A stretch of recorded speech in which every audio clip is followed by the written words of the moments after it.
All right, guys, and we're back. We're live again. We got our special guest in here today, Hoyt Bacon from The Path, joining us today. And then I've got my co-host, Brody Pursley, the man, the myth, the legend, hanging out today. I'm just a little nobody. Don't worry about me. Oh, no, you'll always be my best friend. That's just how it is. So, Hoyt, so glad you're out here, man. Glad you could make it. Why don't you tell us a little bit about yourself? Tell us about The Path, man. I know people want to know. Sure, I want to know. Sure. Well, thank you very much for having me out here, and it's a great connection to have. The Path is a leadership development company. We've got about 3 major fronts. We do strategic planning. From there, we move on to human development, different types of training focuses, and which is where a lot of our conversations got started. And then we do some third-party finance work for folks. Once we've got our projects lined out, now how do we bring the money to them to make them happen? That's awesome. How'd you even get into doing that stuff? Lifetime of pursuit of excellence. You know what? That's so difficult. But it's great when people find that direction they want, and then to take the name The Path. Right. I think that's definitely from the conversations we've had. That's always been the conversation, is trying to make people better. We do that by setting an example. Right. So it's great that you do that. I mean, where can we get some more info on your stuff, on, if people want to get a hold of you, whatever else? Sure. The easiest way is just to give me a call. Call at 918-791-5509. And, of course, we'll have some of the typical internet marketing and things of that nature out in the near future as well. Awesome. Well, tell us a little bit more about what your program kind of entails, what it is that you're looking to accomplish, what people can expect when they come out and get to hang out with the almighty Hoyt Bacon. Well, the important thing is that we just develop a relationship and that we get to ultimately sit on the same side of the table to where that I work as a partner to help you and your organization move forward, in a positive direction. Mm-hmm. Sometimes we start with strategic planning. Sometimes we start with you've got just a training problem. You've got a sales force that can do better if they just had skill sets. So we help install those skill sets, and from there we just expand the conversation. I have an agency relationship with Wilson Learning, which is an international training firm. Mm-hmm. They've been around for about 60 years, so it's not the Hoyt Bacon, I think this is a good idea, you should do it. It's PhDs that have put these together and then refined them over decades. And we just find my skill set is to help you identify those gap areas to where that if this were different, you could move from where you are to where you want to be. And then we find the right products and the right delivery system to bring that to your employee group. That's awesome. Is it normally like just a one-day class? Do you got... obviously, us as leaders, we know that it's a lifetime process. Sure. But as far as you coming in the door and you talking to them, do you see results? Are they seeing results right away, or is it something that takes a little bit of? Well, we've experienced a substantial learning curve in the human development space in the last several years, and fortunately, I'm proud to have some colleagues that have been at the forefront of making this happen. In the past, we've been guilty, if you will, of accepting about 35% retention of new knowledge a year later. When the studies were done, you went to a class, a year later, you remember 35% of it. Well, some colleagues got together, and it's just one of those aha moments. It's like, why are we allowing our clients to be satisfied with 35%? And then as clients, because I've written checks for training as well, why am I allowing myself to get 35 cents on the dollar? So with some pre-work, a classroom setting, and then a follow-up, an extended learning scenario, we've been able to move that into the 90 percentiles of retention. Awesome. So the classes range anywhere from a half day all the way up to 3-day scenarios. And then oftentimes, as I said, we do pre-work. We do some online stuff, pre-work. We do some really just questions and getting in your brain, starting to think about it. In one scenario I'll give you, it was the pre-work was quite simply think about a scenario to where that you could have done better. I'll just simplify and say could have. We'll get plenty of them. Yeah. And then think about what was the impact on you, what was the impact on your company, and what was the impact on your company's clients. Yeah. So our objective is ultimately to be working from a strategic position of putting ourselves not even to the point where our clients are, but to where our clients' clients are getting the benefit. That's and awesome. When you can position your leadership in that fashion, that's what moves the needle. That's what makes things go forward. You know, and I was watching a podcast the other day that was very similar, talking about that same thing, about if you want your company to succeed, you got to try and think about the success of those that they're going to impact on the back end. And that's huge that you're doing that same stuff. Right. You know, and for us, I mean, we're always looking for opportunities to make companies and people better. You know, and I think it's changing the culture of people and changing the culture and the dynamic of the companies that we're working with. Right. And I think that's why we've had so many similarities, and both having the same goals of just wanting to improve people and improving the bottom line. And, you know, I think when we talk to companies, you know, our big stressor almost has to be, we're going to improve the bottom line as well, right, as, you know, the whole, all the employees and where it's going out. If we can help companies make more money, I think it's because they got to realize that you're going to do that by improving your employees. Yeah. You know, that's why we do what we do. You know, I know for Brody's always got, you know, something good to say about how we're really changing cultures, you know, because it's a rough world that we've got out there right now. And, you know, to touch kind of on what you said, Hoyt, you know, you are doing it to help the bottom line, but you're also thinking about who you're affecting in the future as far as your training and, you know, your goals. And what we kind of do at True North, as well as that, is give people the human aspect where, you know, you have to succeed with yourself and your home life and your family and your friends before you can ever really push out any further to the community or your company. Right. You know, you have to surround yourself with success and successful people and really make that just a core value. That's something that really resonates with me, and that I love about the work that we do, is that not only are you as an employer helping your associates to be better at their jobs, but you're helping them to be better people. Yeah. Because this is the cool thing about it. Everything they learn in that, they get to take home with them. Yeah, absolutely. You know, so if they get to be a better communicator at home, you know, if they get to be a better leader at home, even sales, you know, they get to convince their spouse that they get to go to the movie they want to instead of some other movie. That's not too bad a thing. Yeah, teach us how that happens. I could use some of that at home. Right, I think it's mostly just concession. Yeah.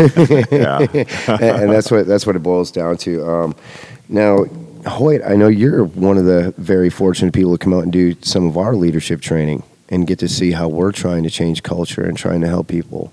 What did you think of the training when you came out and hung out with us for the day? Yeah, after sheer mortification and terror of what was I getting into, you know, one of the first pieces of good news was that we weren't doing the obstacle course that day. Yeah, yeah. Although I'd, you know, like done a couple push-ups. You would have made it. You would have been fine. Yeah, it would have been fine, I know.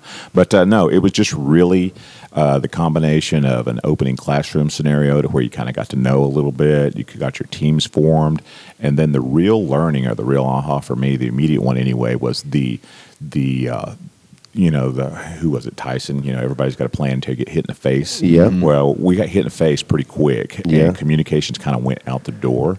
Always happens. And then there's a process, you know, of improving communications. And we saw that throughout the day, that with a little bit of learning, a little bit of focus, getting to know each other better, all of a sudden we were able to push past that getting hit in the face and still maintain communications at a much higher level by the time it was all over. And go ahead, Brody. I was just going to say, that's kind of the beauty of what we do and why I love what we do, because you know, we get a class that comes in of people that have never been through before, and they've just got this twinge of fear in their eyes, and they don't know what to expect. Like Jimmy always says, they think we're going to be in their face with a knife hand telling them to do push-ups. And, you know, it's not like that. We share our military experience, you know, individually. We've got so many years of learning and experience of leadership between all of us. And then all of a sudden, at the end of the day, they've gone through all of this. You know, they get the classroom setting, and then they get the hands-on almost immediately out in the field, and they get to utilize all of that and piece it all together. And by the end of the day, they're walking with their head higher and their shoulders broad, and, you know, it's just a completely 100% transformation, and that's why I love what we do. And I think that's the thing that everybody talks about. Everybody has that aha moment, you know, where it is kind of reality all of a sudden right up in your face, you know, because for us with the team building, you know, we do the airsoft, and we have our escape rooms and all that stuff. And it's funny because everybody does kind of have that skittish feel when it starts off, like, oh boy, how's this going to be? Yeah. But then you start to concentrate on the mission. And then after when the mission's getting ready to kick off, now it's like, okay, now we're actually running this mission. It's going to happen. We know there's guys out there waiting for us. And it was cool. I know because all of our guys that are out there are all veterans as well. And they love helping out people, and we always do our debriefing in our AARs and talk about everything. And your name came up with our instructor Cruz that was out there as a partisan link. Cruz. Yeah, he's good. He's good. Cruz. Yeah, and he's like, that Hoyt guy, he tried to negotiate the heck out of. He's like, I wasn't buying it though. I wasn't giving in. So he was awesome. Yeah, and it's funny because it's such a different environment out there. But for you are the negotiator. You want to talk to people and try and, provide stuff for them. Even though, but out there, it's like you almost have to think of, okay, how can I benefit myself too, and how can I benefit the team, and how can we accomplish what we need to accomplish, and at the same time not piss this guy off with a really deep voice. Sure. Well, that as you bring this out, that was another aha moment that you can bring back to to real world experience, is that when you're thrust into an unfamiliar environment, as leaders often are, because you're not born a leader, and you're not leading at the level that you're leading in all the time. You continue to elevate the better you perform, and all of a sudden you find yourself in unfamiliar territory, if you will. Yeah. And it's like, okay, who's the guy? I'm the guy. Yeah. So you have to get comfortable with forcing yourself to maybe carry yourself, to perform, to act in a way that maybe you weren't familiar with in the past. And that was what I experienced out there. It's like, okay, we got a team here, but here's this guy, and we've got to get something from it. Who's going to do it? Who said I couldn't do that? Yeah, nobody did. So we stepped up and started trying to. And we try to throw those little loopholes in there because I think everybody kind of goes in, like you said, with a plan, thinking they know what it's going to be like when they get out here and they do the training with us. And you've got a group of people that think it's going to be the Army knife hand and having to do push-ups and getting yelled at, and it's not like that at all. Of course, we do some yelling, but that's usually because we want to make sure everybody can hear what we're saying. That's just kind of how 15 acres out there. That's a long ways to yell, I mean, to tell you, my voice is a little scratchy today because the event we had on Thursday. Oh, yeah. I was yelling. I was at one end of the compound, and I could hear you just going to town, and I'm like, I'm glad I'm not instructing right now. I know. Even the instructors turn and walk the other way. They're like, hey, you get to deal with Jimmy. Right. Exit the blast radius. Yeah, definitely. And like I said, we're so thankful that you had a chance to come out and do the class because, I think that's one good thing that you'll see with good companies that, in some instances we could be looked at as almost competitors about how we're trying to improve, but realizing we can learn from each other and make our products better. There's enough room for all of us because we have completely different ways that we do present our information. Well, absolutely, and I think in one of our early conversations, what I talked to you about, and this is what I'm finding with my executive level leaders, is that they've been at this for a while. They've experienced classroom scenario after classroom scenario, and they are demanding a different, more tactile experience. So that's like I met you guys. Did you say like, tactile or tactical? Well, it's awful close. It's a little bit of tactile. It's touchy, I think the word is tacticular. Maybe that is. It's a merger of both. I just love making up my own words. There you go. Tacticular. That'll work. It's a very tacticular process. But it's like I saw that, that opportunity, and it's so I can deliver what I deliver, which is decades of PhD level experience about what moves the needle forward in business, and then we can smack them in the face with a outdoor somebody shooting at you experience, and you can relate those classroom experiences to the field, and get a visceral completely. And that's something we always talk about. That's something we always talk about with the people out in the class. We teach that practical application, usually on the spot if we can. Right. You're doing this, and this is how it translates. To your work, to your business, to your family, to whatever the case is. A lot of people are intimidated when we tell, they ask me what I do for a living, and I tell them that we try and bridge the gap between military leadership and civilian leadership to give people another notch in their belt and a facet that they can use to go back to their company and get better at what they do. And they just kind of cock their head at me like, I don't understand the correlation. Well, that gives you, or it gives me and whoever else is discussing it, the opportunity to, you know, open it up on the table and say, okay, well, let's have a seat. You know, I'll explain it a little bit further into detail, and then they really start to get it. They're like, oh, wow, okay, so you military guys aren't just running gun and kicking doors in and flying on choppers, swinging down on chains on ships and stuff. Hey, where'd you get that from? From Jimmy. And, you know, there's practical application in everything we do. Military leadership's been effective for well over 200 years, and, you know, there's a reason for that. So when you can sit someone down and explain to them how it is we do what we do, it's neat to have that conversation open on the table. Definitely. And then I just also I really wanted to ask your opinion on this, because I've been going through Facebook, and I kind of want to bring it up. And you know, it's just in regards to what we both do in trying to influence and help people. But when I read this, you know, I thought, man, this is something I want to get Hoyt's opinion on. Because I feel is that, you know, it can really categorize people in a whole. But it says people who are raised on love see things differently than those that were raised on survival. And I asked you about it earlier, and you said you agree with that. Well, what was you? Were you raised on love, raised on survival? Oh, most definitely raised on love. I mean, I'm blessed to have two parents. They're still with me, 89 and 85 years old. And, you know, how many years have they been married now? You know, decade after decade after decade, and they continue to display the process and the way that love works. So that's definitely, you know, there's a difference, you know. Yep, that's awesome. And I'll ask you in a second, but first, Brody, I just kind of wanted to make mention of Tommy Hawk's X-House. When are we going? As soon as possible. Have you ever heard of Tommy Hawk's? No. Okay, so Tommy Hawk's is down in Springfield. They're an axe throwing. Okay. Yeah, those are place popping where up. you can bring your own beer, and this is the biggest one in the Midwest. Right now. And you know what I think of when every time you mention Tommy Hawk's, and from the first moment I heard of it, I see Jason Momoa drinking a beer and throwing an axe, like in that famous viral YouTube video. And I'm like, man, I want to do that. And now we have a place to do that. That, and it's veteran owned. Yep. And if you're a veteran or a first responder and you go there, you get 20% off. Awesome. I mean, that's huge. And, you know, be able to go out there and hang out with your friends, something a little bit different. And they've got all those non-electronic games. They've got, you know, the washers games and cornhole and, you know, some of those other shuffleboard I think they also have out there. I mean, and the owner is a special operations communications guy as well. Yeah, he's a ranger. So we have a lot in common. Yeah, Rangers lead the way. I get it. And NSDQ, Nice Stalkers Don't Quit. You know, all one team, one fight. We know how it goes. And then also I wanted to talk about Compass Quest. I love making my mention for Compass Quest. Compass Quest, another veteran organization. They help out other veterans that are in need. I've had an opportunity to work with those guys to build like wheelchair ramps for veterans that don't have money to do it for their house, and we'll go out there and help them build it. And you know that maybe they have the money, but they don't have the means or the ability to go out there and build it. So we'll go out and take some hours to go do that. And you know, it's just what an amazing thing. Ted and Amy Donaldson over there at Compass Quest. They're fully immersed into the community as well.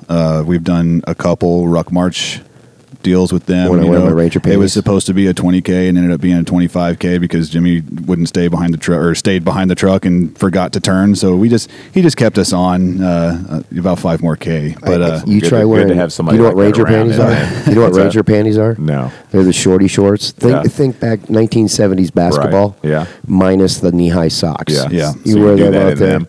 Oh yeah. It was 17 degrees. Oh my. And I did it in those little shorty shorts. I was hurting. You can't even say hurting. I was hurting. It was that bad. It was that bad out there. We're going to take a quick break.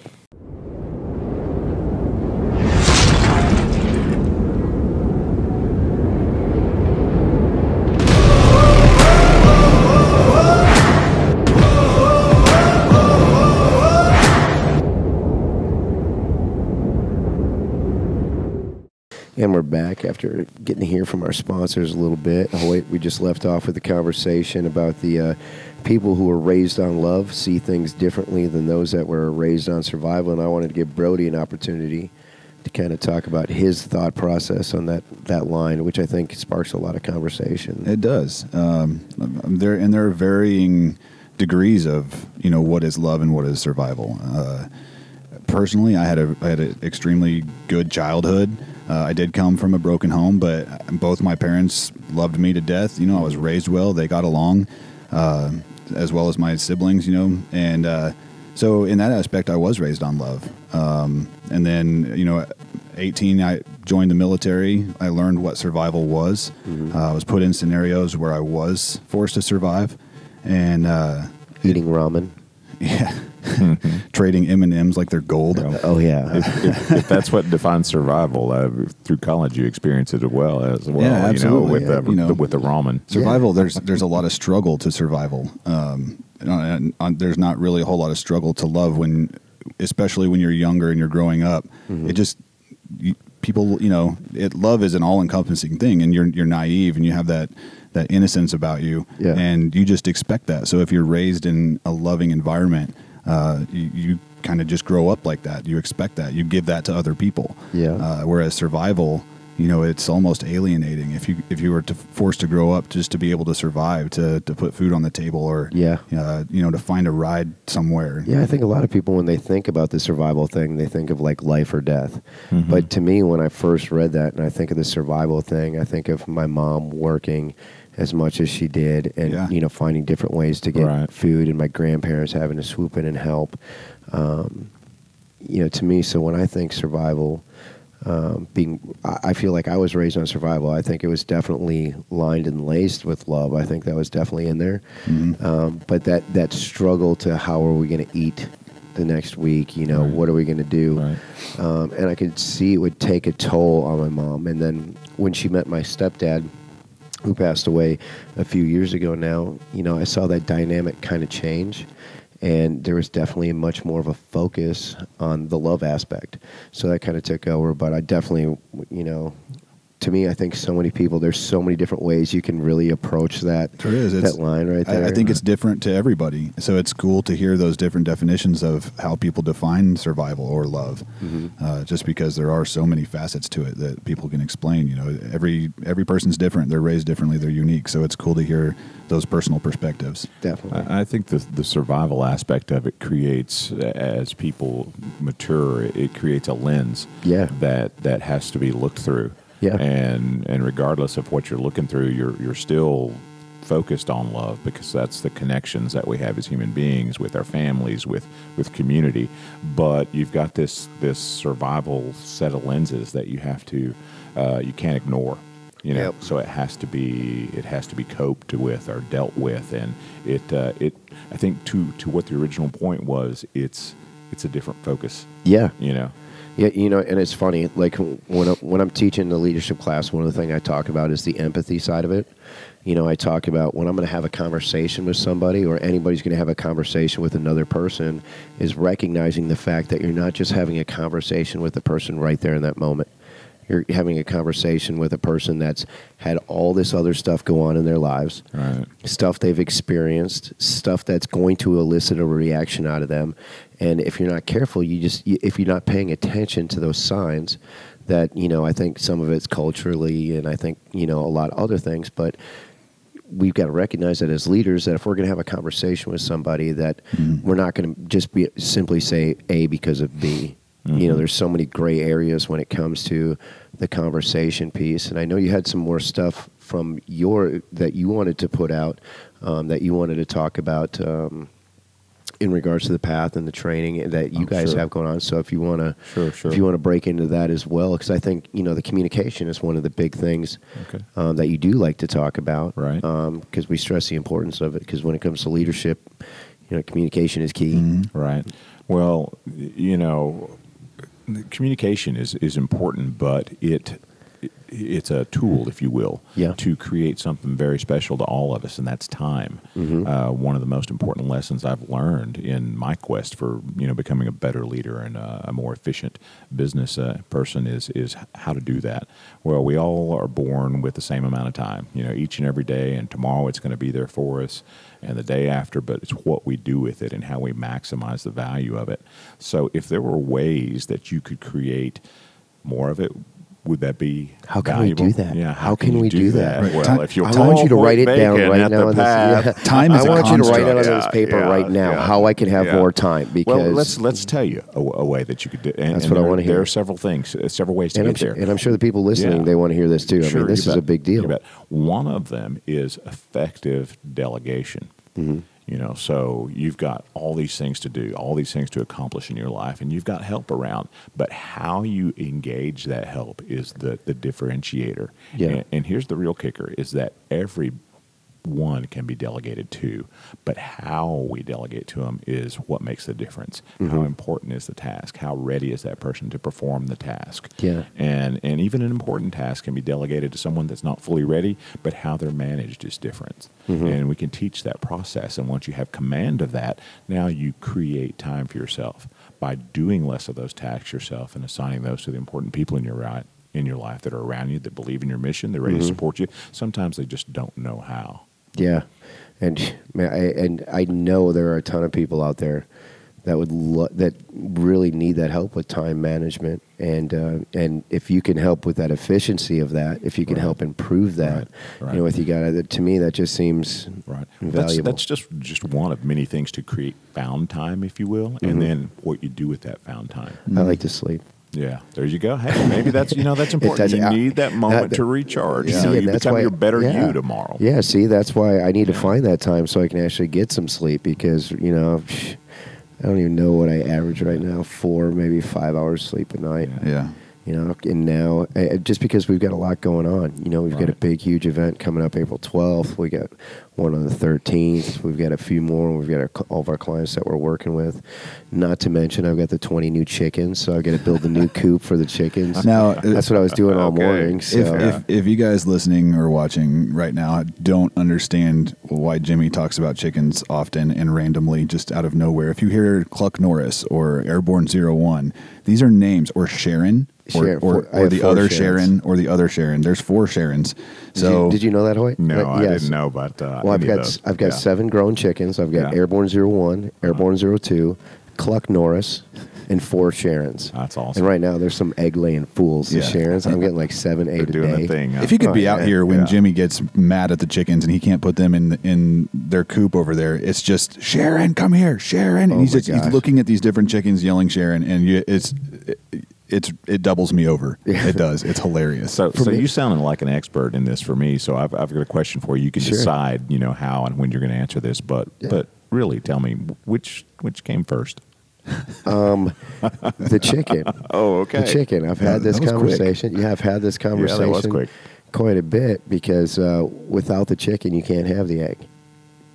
If that makes sense. Well, if you really want to dig into it, I mean, that egg came from somewhere, and it came from the chicken. But where did the chicken come from? From an egg. An immaculate. An immaculate. Well, and it's so funny because, and how that story got started. It's kind of a funny story, like how that even came up, because I get the eggs out of their roost, and I put them up, and people are like, "Aren't you worried there's going to be baby chickens in there?" And I'm like, "It's not really how it works. That takes time." And you look at it just like any female, they produce eggs. Yeah. Right. It doesn't mean that they're anything in the eggs. They just do that. They just do it in a really weird way and make really weird noises out in my chicken coop. That's about all I know about it. I can hear them out there. And I just started this process with the chickens not even a year ago. And it's weird. Okay, to break it down, I know a lot of people are like, "Oh my gosh, what's with him and his chickens?" You know what I found what it is? It's therapeutic. There you go. They rely on me to take care of them. They look to me, to provide them that safety. I had to build them a fort, completely fortified from all the enemies that are out there, the raccoons, trash pandas, possums, snakes, all that stuff. And it gave me a purpose, something different. It gave me that because we've got so much going on out here at the compound. What that was my... What that is my release. Yeah. I can go out there and I could feed him and I could check on him. And I yell about Airborne 01 every day because he does not stop cockle-doodle-doing all day. He did not get the memo that you do it, 9 o'clock's fine. 9 a.m., then you're done, cool. But farmers would say different. They would say like 5 a.m. Yeah. I'm not a farmer. I just have chickens. I think there's a little bit of difference with that. But and that's something that... we're looking to do out here with our nonprofit that's fixing to start, the Brotherhood of Warriors, because we've noticed everything we do out here is surrounded by improving veterans, too. We've got 25 veterans that come out here and help out in different ways and do their thing, and it's changed them. Absolutely. It's given them purpose again. It saved a couple of them. It's given them that purpose again. Right. So now we're just getting ready to start the nonprofit to help fund that. Because of the difference it does make in their lives to come out. And, with the chickens, now we're going to be looking at having different farm animals out here, getting a couple of horses. From everything I've read when it comes to horses and horse therapy with veterans is like monumental and life-changing. I recommend anybody listening or watching that hasn't seen the effects of the horse therapy. And I think it's just animals in general. We know some of the same horse therapy people, don't we? Didn't we talk about that we before? Did. Yeah. Yes, we did. And it's just, to me, it's like I would love to be able to provide that resource for veterans, have them out here and, be able to take care of horses and see how I am with the chickens. And, it's just a good thing. If nothing less, it's a little bit of time out of their day where they don't have to worry about anything. For the demographic of veterans that we're wanting to attend to is, guys that have trouble transitioning out of the military into civilian life, or they can't cope with the problems now like they used to because of the brotherhood that they had, and now that doesn't seem like they have that brotherhood. We want to attract all of them first and foremost, but specifically, guys that just need camaraderie. They just want to come out and not have to worry about anything and just have a little bit of time where they can just relax and, enjoy the brotherhood. Yeah, and I think it ties in so much to what you're saying about that time thing. Right. I think for people to really have a good sense of the time and to be able to use that wisely, they have to know themselves. Right. And if we can help provide that good platform for, for the veterans to really start to find that again, to get back into it. Well, that moves exactly, spot on to how do you decide what you do with that time, and that is a core values conversation. And if you haven't had that conversation with yourself, the two of you and listeners, our watchers, that's the place to start. To where that you understand. We all kind of have an idea of what drives us, but if you haven't actually taken the time to go through a specific process to say, what are the 2 or 3 things that make me? What is my essence? When you create found time, then you know what to do with it. You do things that feed those core values, that move you in the direction of that. I could not say that any better. That's literally how it is. You find what it is. Like, there's a great movie, Phenomenon. Have you ever seen that with John Travolta? Yeah. Robert Duvall's got one of the best lines I've ever heard in that movie, because John Travolta was buying that lady's chairs, and when someone was giving John Travolta a hard time and Robert Duvall comes to his defense and he's yelling, he's like, do you happen to know what your wife's chairs are?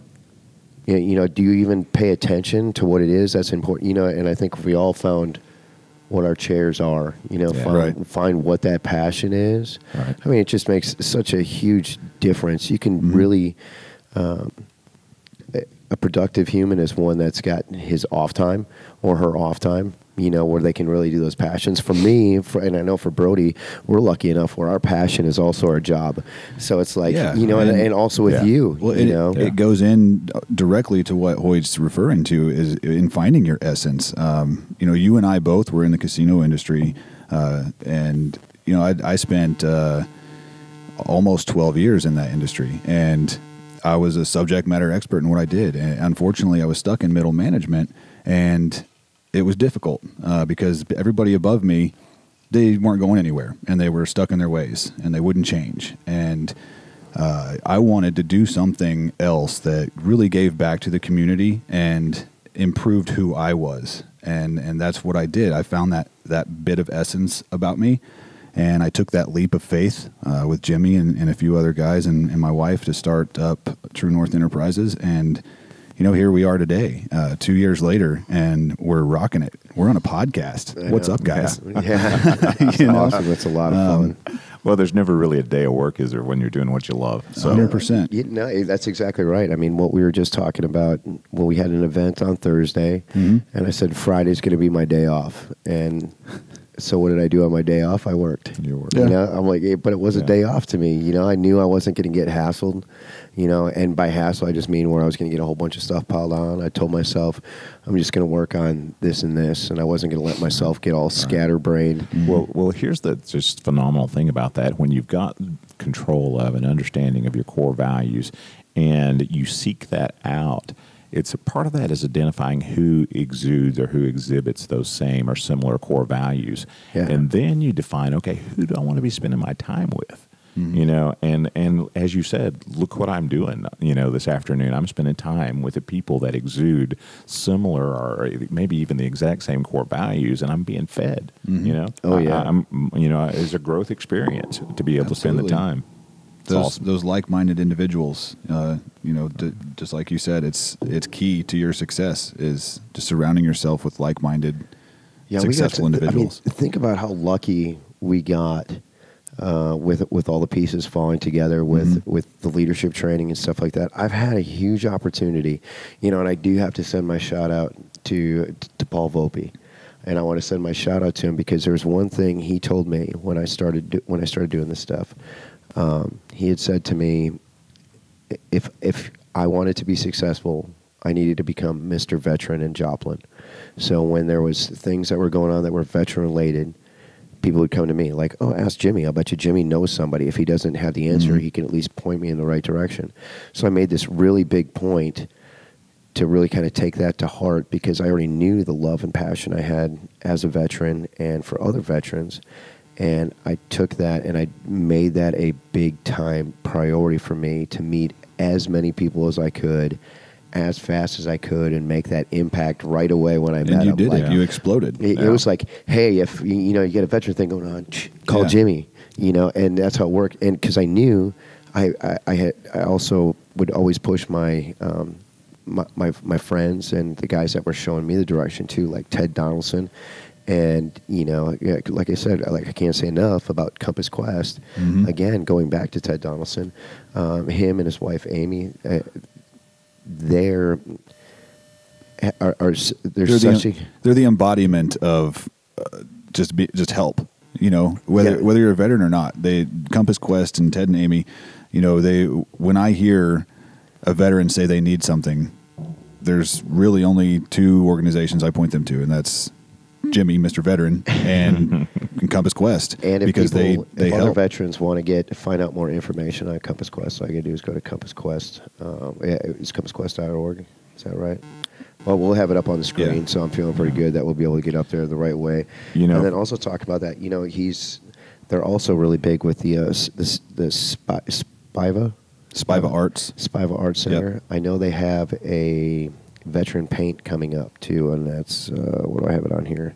April 4th, 5:30 to 7:30. So if they get on there, if people get online and search for that, they can get in and take those classes. And art stuff for veterans is coming to find out is very therapeutic for them too. Right. And that's just another big thing for that. Got to send my shout out again to Tommy Hawks. Yeah, just happened to be right there with Tommy Hawks. You got one of their cups you're drinking out of, Hoyt. Yeah, hold it. Show that up. Show it right there. Put it right in front of that camera right there. You can see it right on there. Got the little Tommy Hawks action right on there. Drinking out of it all morning. Yeah, they're pretty awesome. And I know they've got let's see, what are we looking at? They've got a league that's coming up. Throw some tomahawks starting April 11th. Yes. Yeah. I think we really need to get on that league, sounds dude. like good stuff. I'm not even. Yeah, 8-week leagues, ranked nationally, compete for cash prizes. Sounds and you can like get all that info at Tommy Hawk's shuttle bus to there to that's what I'm take talking a about. crew Tommy up Hawk's there. on that. I couldn't read that one. I couldn't read that. Just saying. You got to draw bigger for me back there. You got to draw bigger for me. So one thing I haven't done, I have to get this in, is as a non-veteran, somebody that didn't serve in that fashion. I just want to thank both of you for your service and the folks that we've been mentioning.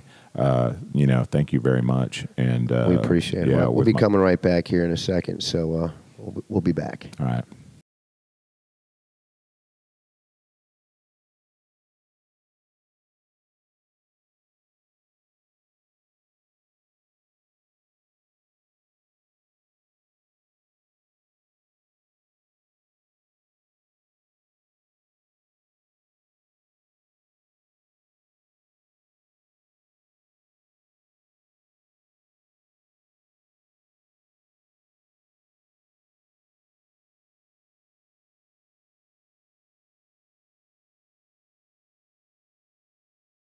Then we're back again with Hoyt Bacon from The Path. So glad that you came out here to hang out with us, man. I know you're from Grove, Oklahoma. You bet. Is that right? You're You an bet. OSU guy? Yeah, there you go. I'll tell you, Go Pokes. best thing to come out of OSU, Barry Sanders. No, man. Phenomenal. No Phenomenal doubt in my athlete. mind. Yeah, Like, no you doubt. know, so I grew up in Wisconsin, so I'm obviously a Badgers fan, a Wisconsin Badgers fan. But when I moved here, my boys' mom, my boys are Ethan and Ryan, 16 and 15 now. Well, she said if we're going to live here, and she says you're going to have to pick a team. And she's like, it's either going to have to be OU, Boomer. OSU, or like Texas Tech or whatever those other podunk doesn't even matter schools are. Well, I was like, okay, I'm going to go with OSU, just based simply off of Barry Sanders. That guy, absolutely amazing ball player. So, you know, that's enough. Definitely. So, and the counter to that, by the way, is orange. Well, I'm colorblind, so school colors mean nothing to me. However, my wife sees color very fluently, and she hates the color orange. Yeah. So, I'm a big OU fan. that's so funny. So people talk color to you, and you're just like, yeah, I don't know. I don't know. I don't get it. And to this day, my wife and I have been together for 11 years. And to this day, she sends me text or something and says, "Hey, what color nails should I get done this week?" And I'm like, it really doesn't matter. You're still asking a colorblind question. Colors 11 years later. Come on. You're just a dog. That's how it is. Woof. just a dog. So, Hoyt, what you guys got anything that's coming up at all? Any? We're just constantly working with our key client groups that come in and put together programs.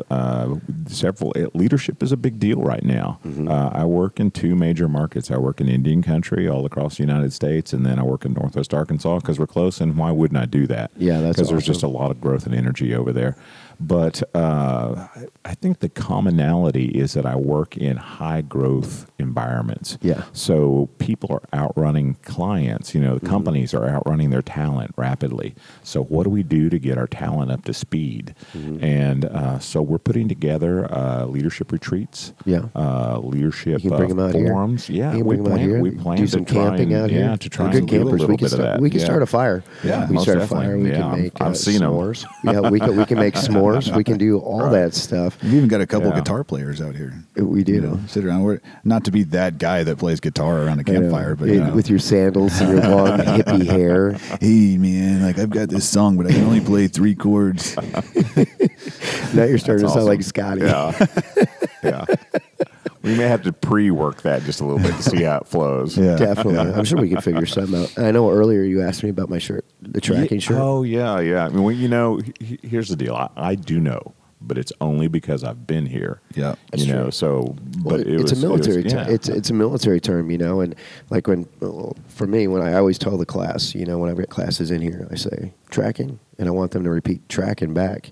And tracking, basically what it is, it means I'm kind of following what someone's saying. I'm following what someone's doing. So it's like tracking like a javelin, Right. tracking like a VCR, tracking. Yeah, you the know, whatever it VCR is a good one. That's Yeah. one that always that's going to comes really my head. resonate with a lot of people that don't even, maybe the younger What's audience a don't even know what a VCR They're is. Googling VCR right, Yeah, right now as now. we talk. I don't doubt it. Yeah. My daughters One are of those 14 and military 16, terms. and they Yeah. don't even know what a jukebox is. They're like, "You mean the type you put the What money did in you and call it? touch this?" A jukebox. Yeah. What did you call it? Jukebox. Jukebox? Jukebox. Jukebox. Yeah. You know, we are living in a world, though, that there are children out there that have never even seen a CD. Right. That's You unbelievable. know, so to me. you move jukebox, cassette tape, CDs. Like, what's a CD? Yeah, and it's crazy, you know, and kind of getting back to the topic of that and realizing that we've got a new generation of people that are coming in, and you have to be able to associate with them. You have to be able to get to their understanding of things. And I think that's one thing, you know, when we're talking about, you know, from the leadership side and the cultural side, is leaders now have to recognize that people don't necessarily know what a VCR is. You know, people like, you know, and a lot of it is in the verbiage of, you know, how we say things. You know, we're so used to a certain way. And, you know, a good example is the word verbiage, as funny as that is. So one of the senior instructors, Brian, who's Karina's fiance, one of the co-hosts out here, and Brian, he's one of the senior instructors. For the longest time, I always said verbiage. You know, so this is the verbiage of how, you know, of this subject. And he's like, he'd always shake his head and roll his eyes. He's like, it's verbiage. Yeah. I'm like, it's verbiage. Yeah. Look it up. Yeah. And he's like, no, whatever. So we did. And sure enough, it was verbiage. And Brian's right 90% of the time. Yeah. But I got that one right. I'd have been wrong right there with him. You know, but that's a communication thing. Yeah. You know, we talk about that and orientating a map. You know, it's orienting. Oh, yeah, orient yourself to the map. Yeah. And, you know, people, I want to orientate myself to the map. Just all in communication. It's just all, you know, and they say it's because of, you know, where you live or where you grew up or were raised or whatever. But I just... Well, it's having the knowledge of communicating, you know, using your words right, having that knowledge and being on the forefront of A, the communication, B, the audience to which you're adhering to, and C, technology. I think if you combine, you know, being in the forefront, the tip of the spear on all of those when you're speaking to someone, especially in a leadership setting, you're really going to shine and you're really going to exude that confidence and you're going to grasp people's attention. Yeah. Now, Hoyt, in your training and in your teaching and stuff, do you see a big difference in the age groups now? Are you seeing a shift in how, you know, their thought processes, and you got to kind of learn and adjust to that? How do you do that? Oh, it's communication, you know, and being willing to communicate and ask questions. And our facilitated events are very interactive. You know, it's not just somebody in front of there on a whiteboard or whatever talking at you. Yeah, that's it's you got to get people involved and let them ask their questions and relate their stories. And when you do, you begin to perceive where they're coming from. Yeah, and that's the way you move forward in that. What a huge difference that makes. That right there, learning where they're coming from. You know, I think that's one big thing with the military that the military figured out pretty early, is that investment in the people, that the good leadership. That investment on the people that are coming in and really getting to know where they're from and what's important to them. And I know Brian always tells a story about that where he, with General Mattis. Yeah. General Mattis, there was a story. Do you know who General Mattis is? He was a Secretary of Defense for a while. All hail. You know, he's an amazing tactician. Like, this dude is like way up here as far as, you know, being smart. And him as a leader. Scary. Yeah. Oh, yeah. I said the other day, I fear no Marine, but I fear Mattis. Yeah. Well, anyway, so there's this story from a lieutenant, you know, a second lieutenant that came in that was going to be under his leadership. And he came in and he was going to, you know, he was asking certain questions. He's like, all right, just stop. You know, I want to know about you. Tell me about your family. Tell me about where you came from. And just that instant investment in who that person was, that made that person want to go to the ends of the earth for him, cut teeth for him, because he felt, you know, I don't know what the right word is. Interesting. Yeah, to someone. Interesting. Can I pick that up and take it into Go what for we're it. talking about with Go regard for to it. leadership? Yeah. The core of what we teach every day is performance with fulfillment. So, you know, so as leaders, we need our teams to perform, but we have learned that they're not going to perform at their highest level unless their inside is being fulfilled. So here's what he did, is that he created a relationship, a trust relationship that allowed his team to let him know what they needed to be fulfilled. Because without trust, people won't share, because that's their heart, you know, that's their inner drive. So performance with fulfillment is based on relationship, and that's what he illustrated right then. That's phenomenal. And that's every relationship, too. You know, like finding out their chairs. It just all time. It's amazing how that just kind of comes back to that, you know, about people want to feel, you know, like that what they have to say matters. Yeah. That it means something, that they can leave their footprint, too. You know, and it's one thing. Another thing, going back to another thing we talk in class, in regards to, it's going to happen to everybody where you're going to come across an underperformer. Sure. That's not going to be able to succeed completely in a certain job. So what you do is you find that job he's really good at, and you make him a subject matter expert in it. And what you'll get out of that guy is tenfold, instead of just kicking him to the curb, because it's so easy nowadays just to fire somebody or let them go, hey, you're not working out. Military, you don't get that option. The military, you're stuck with whoever you get.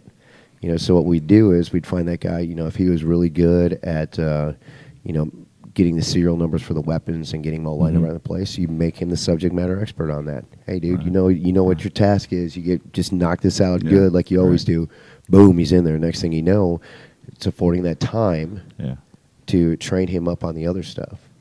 Well, that's a military conquest, if you will, of overcoming, and I always get these two confused, which is Peter Principle or Pygmalion, but to where you rise to that level of your incompetence, and that's where you stay, you know, without some sort of system in place that creates those subject matter experts where they can perform at their highest. Oh, yeah. I agree. And, you know, for us, I feel like we found a pretty good way to do that out by us with our training and talking about it. I think some companies don't even recognize how fast their turnaround rate is on employees. Yeah. And I think it's just from lack of investment well, in those employees. That's something that we're going to try and focus with Brotherhood of Warriors as well, as putting the right veteran in the right job in our community. You know, a guy that is excellent at hands-on mechanics, you know, working on a car, is not going to perform so well behind a desk doing admin paperwork or data entry.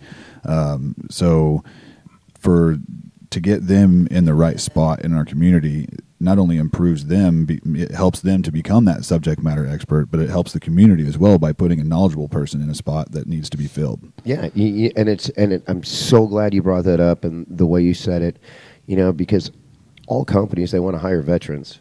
You know, they're like, yeah, we've got love for veterans. We want to hire them. You know, the problem is all they see is the veteran. They don't really go into, okay, is this going to be the right veteran for the right job? So when he doesn't turn out and, you know, when he doesn't produce like they had thought, well, this guy's a veteran. He's supposed to, you know, work it from, you know, dawn till dusk. And, you know, why isn't he being super awesome? Again, back to that, we're not just run and gun door kickers. You know, there's a lot more to us. There's a lot more to just veterans as a whole. You know, there's well over 200 jobs in the military that you can go to, anywhere from water purification specialist to tow gunner to communications guy. I mean, there's a broad variety of jobs, and they translate very well into the civilian lifestyle. You just have to find that niche. Yeah, and, you know, so I'm just hoping that we can really help companies, you know, and help veterans, you know, obviously first and foremost, get into the jobs, because just like you were saying, you know, where you want the right people in the right job so they perform at their best. Yeah. And I think what I've noticed on the veteran side is they tend to be unhappy in those positions. And, you know, a lot of people are just unhappy in their job, and they're not satisfied, and they're not content. And we just keep grinding because we know we're making a little impact, because it's not going to be one of those things that you can just fix with a company overnight. Right. Like you were saying, you know, you've got the 1 day of training, but it's that follow-up with it and sticking with it. You know, being a good leader or a good company is an investment process. You bet. You got to think of the long-term stuff, or else, you know, you're just turning wheels in the mud. Yeah. And having that initiative, having the initiative as a company and as a company leader to want to improve your company is their first step. Yeah. I mean, most companies, you know, of any size that will utilize leadership training has it in the budget, and a lot of them aren't using it, or they're misusing it, you know. Yeah, they're using it on death by PowerPoint, or, you know, I mean, just that real rudimentary, you know, check off the block. You know, if this happens, do you do this? If this happens, do you do this? Yeah. Okay, cool. So you've got 30 this over to HR, and we're done for another quarter. You got 30 employees. Without figuring out who that guy or that gal is. Yeah, you know what's going to motivate them, what's going to move them. I saw an article online, as a matter of fact, that just talked about the retainability for companies right now is at like an all-time low. People just keep leaving jobs and quitting jobs and everything else. To me, I think loyalty is really lost, you know, a lot of things. And I think it's because people feel, they don't feel appreciated. They don't feel, you know, like they're part of the bigger picture. Yeah. Go ahead. Yeah, if I can just get in for a second. It's got a lot to do with the generation gap. I mean, with the younger generation that's coming up, they have such a need for immediate satisfaction. What they do is they go to work, they make enough money to pay their bills for that month, or to pay a certain number of bills, and they're like, okay, I'm done. I'm going to quit this, and then I'll go do something else whenever I need to make money for that. It's that auto response, that immediate.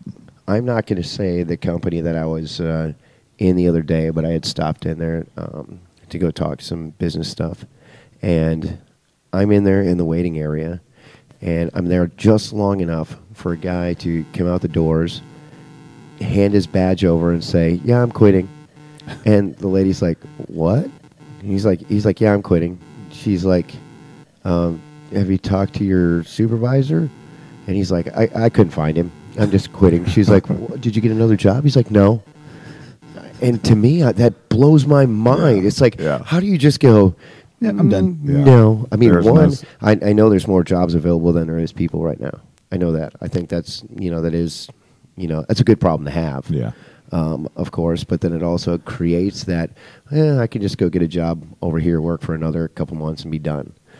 People don't, and yeah, it's finding your passion. I get it. No one really wants to work some jobs that are out there, but it's like, how do you leave a job like that? And, Just I nonchalantly. remember being Yeah. like 16. Yeah. I remember Yeah. being 16 and being like, you know what? I kind of want to hang out with my buddies this weekend, Yeah. so I'm just Well, going to you go know, ahead and quit my for- job. first of all, that guy, it's almost a fail because we all have that dream of whenever we want to quit a job, we go out like Jerry Maguire, take the fishbowl, who's coming with me. I did it. And, yeah, I know you did it. On New Year's Eve, nonetheless. Yes, I did. did. But just to do it so nonchalantly, I did it tactfully, though. It was tactfully, and I don't really want to get into the story behind it. Yeah, no, it's fine. But it's good where it's at. I did when I left Yeah. my job. Yeah. I went to put in my 2-week notice, and they were like, sorry." I'm like, "Cool, peace out." Yeah. And that. But I had something lined up. Sure. I already knew where Sure. I was going. I knew Right. it was going to be a matter of time anyway. But yeah, the people that do it, that can't even, Yeah. it's like, man, how can you just be like, and he was just so nonchalant about it. And that's Yeah. the thing Well, that really had me. in general, you don't. You Yeah. don't do that. That's Right. not something that you do. Yeah, and there's 'cause- extenuating circumstances where, Of course. that maybe they're making the choice and you're going along with it. It's like, okay, it'll take me a little bit of time to get up to speed on understanding that. Maybe that he aspect. just wanted to leave work that day and go to Tommy Hawk's and throw some axes. Well, there you go. That's That's- where I would there was be. the motivation. It was just one of those days where he's like, you know what? Screw it. I just want to go throw an axe. Who doesn't? Yeah. Yeah. Who doesn't? If anybody has seen, Maybe our, that's where his supervisor went, and that's why he couldn't find him because his supervisor was like, yep, I'm just going to go throw Right. axes today too. I'm going to go to Tommy Hawk's. As I'm a telling matter you, of man. fact, when we wrap this up, I might be headed to Tommy Hawk's. I'm telling you, there's to me, I feel like there's just something so primal about that, about getting back to the roots, and just feeling that, that rush of being Yeah. able to throw that. Like, I'm not sure if you've seen any of our stuff on the zombie shoot that we do out here. No, I haven't seen it. Over Halloween month, October. I guess I could just say October instead of Halloween month.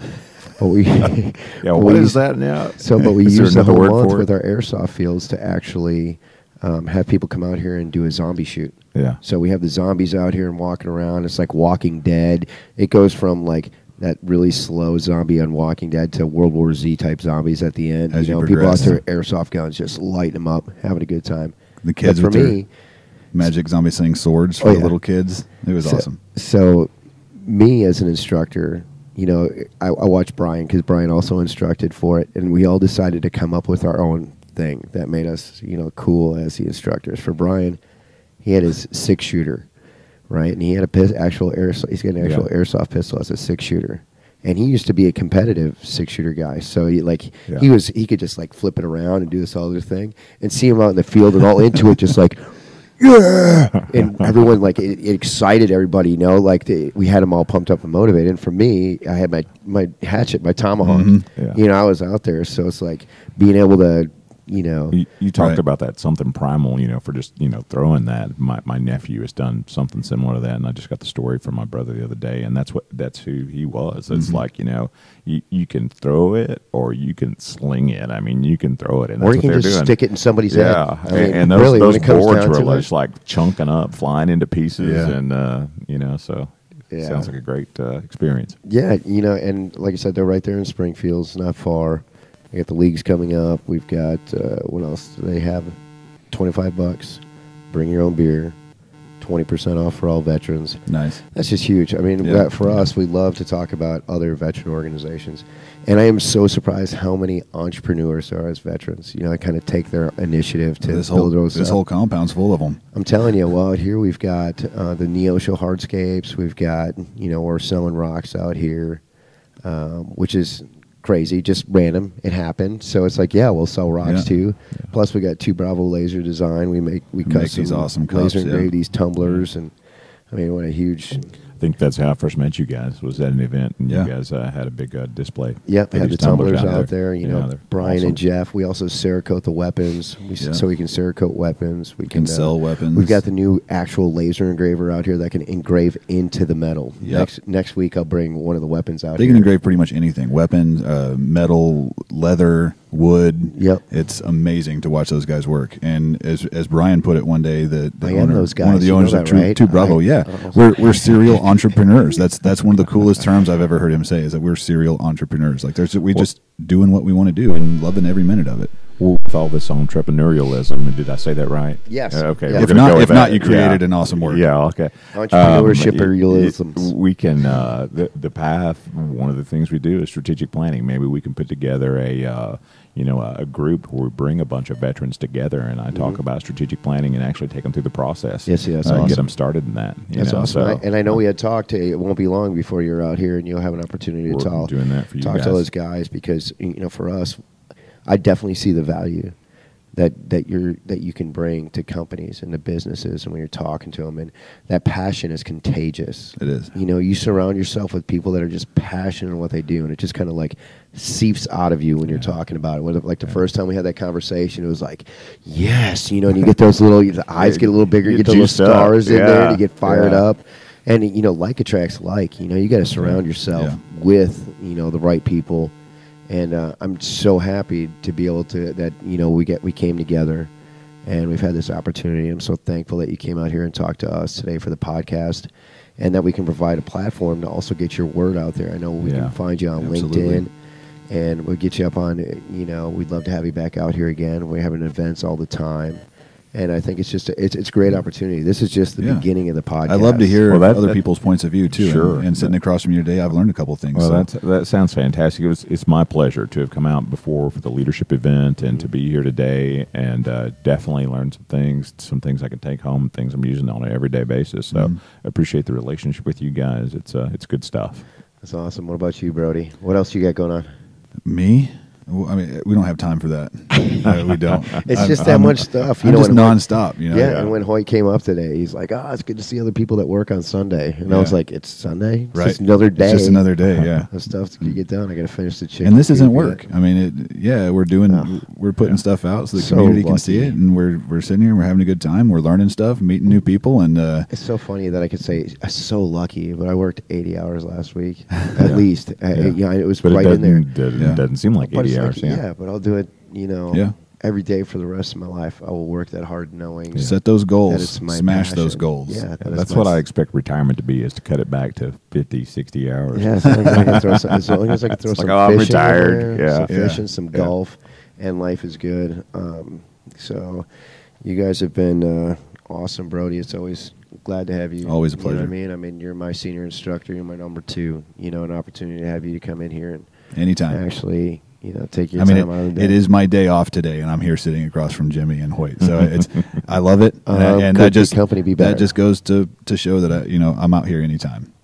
Awesome. Well, guys, thank you. Thank you for coming out here. Thank you. Just One like that. quick shout out to my father, a Korean war veteran. So I can't be sitting here with these military guys and Definitely. not get that in there. Thank you for her service. Wilford Paved Bacon, the way for us. man. Same with your dad, Brody, Vietnam vet. Yes, Welcome sir. home to him. And, thank you.